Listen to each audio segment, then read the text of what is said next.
Today's video is the first in a series of videos that I'm going to be filming showing you different ways to use Stampin' Up's new shimmer paints. They come in 3 different colors, Frost White, Platinum, and Champagne Mist, and they're available until January the 4th in Stampin' Up's Holiday Mini Catalog. And this is the card that I'm going to be showing you today. So why don't we get started? First thing you're going to need is a piece of Whisper White cardstock, 4 1/4 by 11 inches, which you fold it in half to create a card.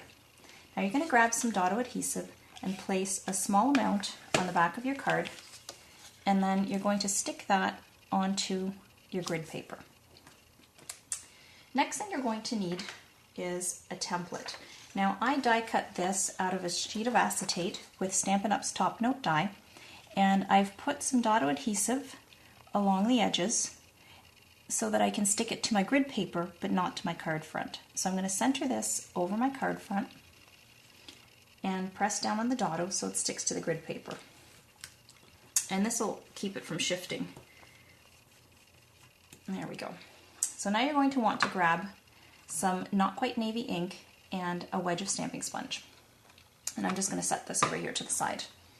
So grab your sponge. I'm going to just move this here so you can see what I'm doing. You're going to grab your sponge and you're just going to gently rub it on your ink pad.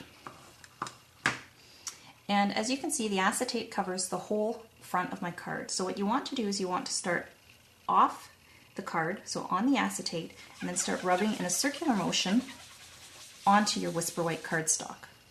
Now each time you're going to go back to your ink pad, and you're going to start off the cardstock,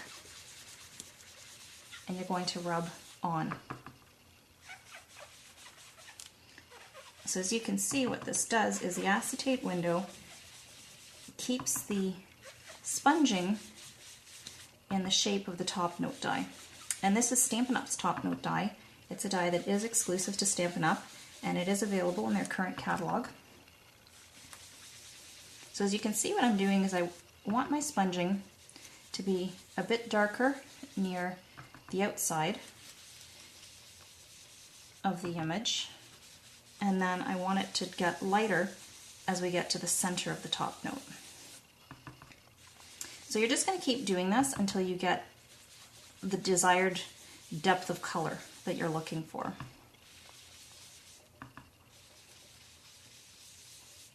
One of the reasons too that you want to start off the cardstock, so on the acetate, and work your way onto the cardstock, is because that keeps you from getting fingerprints or big sponge marks on your cardstock.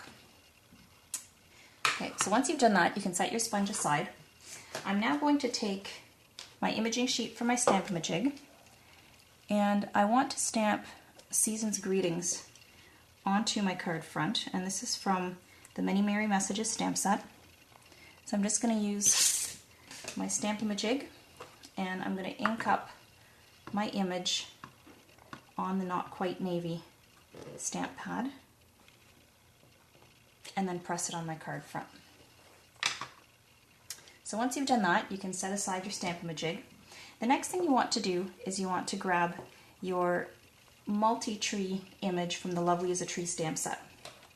You're also going to need your Platinum shimmer paint and a sponge dauber. Now I like to store my sponge dauber in an empty button container because it stays moist, the ink doesn't dry on it. So you want to give your shimmer paint a good mix, and then what I'm actually going to do is pick up the shimmer paint from inside the lid. So I'm just going to dab, and then just to get off any excess, I'm going to drag it on the edge of my bottle. And then all you do is you start pouncing it on your stamp. Now one of the things I've noticed in working with these shimmer paints is that the different paint colors seem to have different consistencies. Of them all, this pewter color seems to be, or the platinum color rather, seems to be the thickest of all of them. One of the things that I've noticed is that a little goes a long way, so you don't use too much. As you can see, I just used the amount that I had in my lid, and then I'm just going to cover that up and put that away.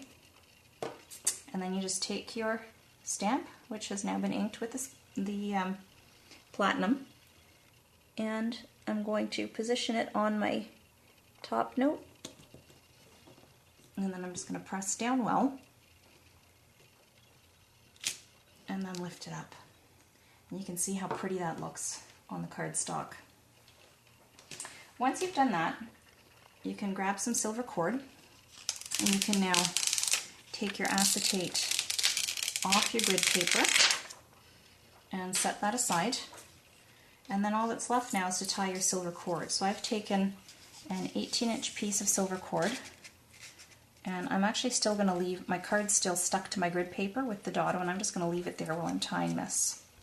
Now, one of the things I have to tell you is that I'm notoriously bad at tying bows. They never go in the direction that I want them to. So I'm going to give it my best shot.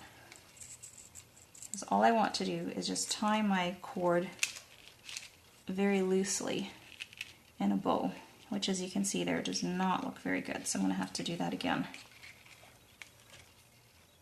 Now this is Stampin' Up! Silver elastic cord, and this is also available in their current mini catalog.